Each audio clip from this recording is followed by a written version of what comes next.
Zkrátky mysli, co je to Serial Position Effect. Serial Position Effect je kognitivní zkreslení, které ovlivňuje naši schopnost zapamatovat si informace v závislosti na jejich pořadí v seznamu. Obvykle si lépe pamatujeme položky z počátku a konce seznamu, což se nazývá efekt primarity pro začátek a efekt novosti pro konec. Informace uprostřed seznamu často zapomínáme, protože na ně nejsme schopni soustředit tolik pozornosti nebo si je tak dobře zpracovat.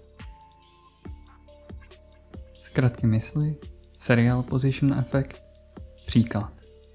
Představte si, že máte nakoupit několik položek, které vám někdo nediktuje bez zapsání. Když přijdete do obchodu, snadno si vzpomenete, že jste měli koupit chléb a mléko, protože to byly první položky na seznamu, a také si pamatujete poslední položku, například vajíčka. Naopak zapomenete na věci jako těstoviny nebo jablka, které byly uprostřed seznamu. Tato situace ilustruje, jak Serial Position Effect ovlivňuje naše každodenní chování.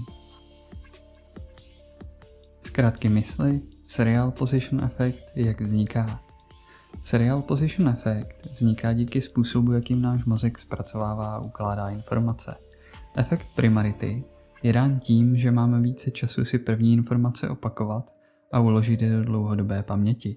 Efekt novosti zase vzniká díky tomu, že poslední informace jsou ještě čerstvé v naší krátkodobé paměti. Informace uprostřed seznamu jsou často ignorovány nebo zapomenuty, protože jim nevěnujeme dostatek pozornosti ani času na jejich opakování. Zkrátky mysli, Serial Position Effect, na co si dát pozor. Serial Position Effect může zkreslit naše rozhodování, zejména pokud si nevědomě upřednostňujeme informace z počátku nebo konce seznamu. Tento efekt může mít dopad na naše učení, paměť a i na způsob, jakým vnímáme prezentace nebo argumenty. Při rozhodování je důležité věnovat pozornost i informacím uprostřed, abychom se vyhnuli zkreslenému vnímání nebo opomenutí klíčových údajů. Zkrátky mysli, Serial Position Effect, jak jej můžeme využít. Serial Position Effect můžeme využít například při přípravě prezentací, psaní textů nebo při učení.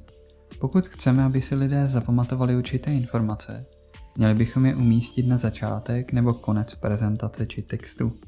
Při učení nového materiálu může být užitečné opakovat si klíčové informace na začátku a na konci sezení, abychom je lépe zakotvili v paměti. Tento efekt lze také využít v marketingu, kde je důležité umístit hlavní sdělení na začátek nebo konec kampaně.